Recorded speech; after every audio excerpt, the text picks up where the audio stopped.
Chères Tarasconnaises, chers Tarasconnais, nous ne pouvons organiser notre traditionnelle rencontre pour les vœux du maire puisque les conditions sanitaires nous obligent encore à prendre nos distances.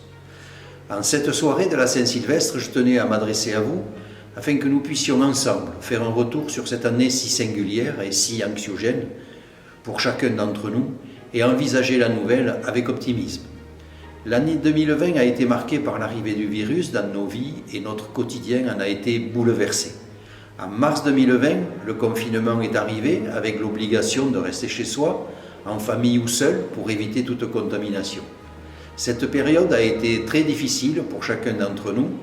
Certaines personnes se sont retrouvées isolées, loin de leur famille, loin des autres, loin de leur travail, loin de toute activité. Le conseil municipal a alors tenté de briser cet isolement en allant à la rencontre de chacun d'entre vous et plus particulièrement des plus vulnérables, notamment pour vous livrer des masques ou vous assister au quotidien. Je tiens à souligner le travail exemplaire des employés municipaux, des associations caritatives, des bénévoles qui ont prêté main forte à notre CCAS, des équipes des hôpitaux des Portes de Camargue, de nos EHPAD, de nos médecins libéraux, de nos infirmiers et de nos aides familiaux qui ont joué un rôle essentiel dans cette crise sanitaire. Le conseil municipal a mis en place toutes les mesures sanitaires afin que les écoles puissent accueillir les élèves comme le souhaitait le gouvernement. Grâce à la parfaite collaboration avec les équipes pédagogiques, nous avons relevé ce défi et réussi à accepter l'ensemble des élèves dans les meilleures conditions de sécurité sanitaire dès la rentrée de septembre. De nombreuses entreprises ont été impactées par le ralentissement ou l'arrêt de leur activité.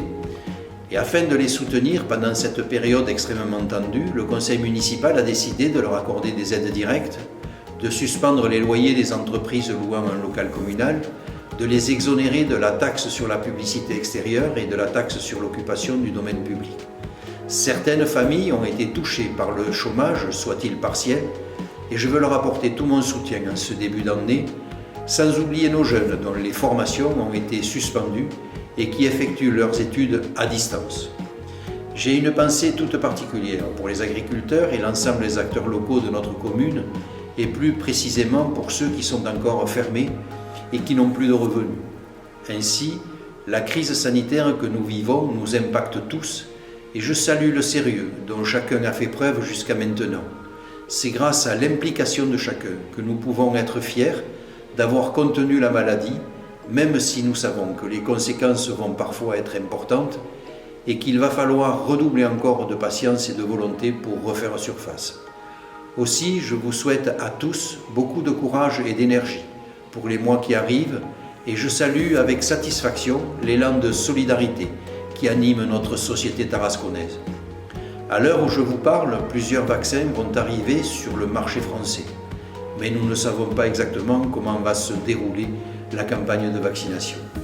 Aujourd'hui, nous vivons tous dans l'incertitude et il est vrai que cette situation n'est pas facile à accepter. Néanmoins, nous maîtrisons les gestes barrières que nous devons appliquer pour qu'un avenir soit possible pour l'ensemble de la population. Alors je vous demande de bien les respecter et de vous protéger pour offrir un avenir à ceux que vous aimez. Ainsi, protéger, défendre, valoriser Tarascon ne sera pas qu'un slogan de campagne, mais une règle de conduite au service de notre belle cité provençale. Selon Albert Camus, la vraie générosité envers l'avenir consiste à tout donner au présent. Avec ma majorité municipale, nous avons fait nôtre cette maxime tout au long de cette année si particulière. Et même si cette année 2020 s'est terminée bien tristement pour notre pays, je souhaite que 2021 soit pour vous tous, mes chers concitoyens, et tous ceux qui vous sont proches, riche de paix, d'amitié, de joie et surtout de santé. Que cette année qui commence soit porteuse d'une nouvelle espérance pour chacune et chacun d'entre vous. Bonne et heureuse année à tous.